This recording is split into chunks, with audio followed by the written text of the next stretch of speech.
Imaginez un monde où les femmes seraient limitées à 100 mots par jour. C'est ce que nous propose Christina Dalsher dans ce livre Vox, qui est une dystopie féministe qui se déroule aux États-Unis dans un futur proche dans lequel les femmes se retrouvent littéralement réduites au silence par le gouvernement. Pour ce faire, chacune sera dotée d'un compte-mots, c'est-à-dire une sorte de bracelet qui, une fois atteint la limite de mots autorisés, va envoyer des décharges électriques à sa propriétaire et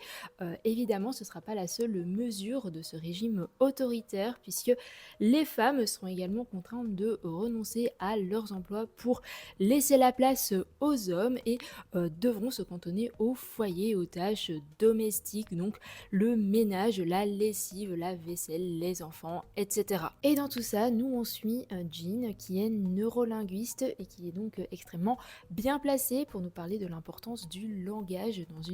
société et plus particulièrement de la parole des femmes. Vous l'aurez compris, c'est donc avant tout un livre militant qui a pour but de vous faire réfléchir et qui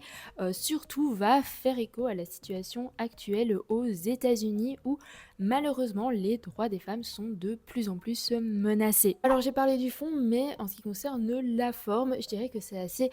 bien écrit, c'est assez facile à lire, assez accessible, c'est écrit à la première personne, ce qui permet vraiment de se mettre à la place du personnage principal, donc de Jean. Mais le souci par contre, c'est que du coup, il y a toute une série de scènes qui impliquent d'autres personnages auxquels on n'a pas accès et par moments, ça crée un peu un souci de clarté. Et puis aussi,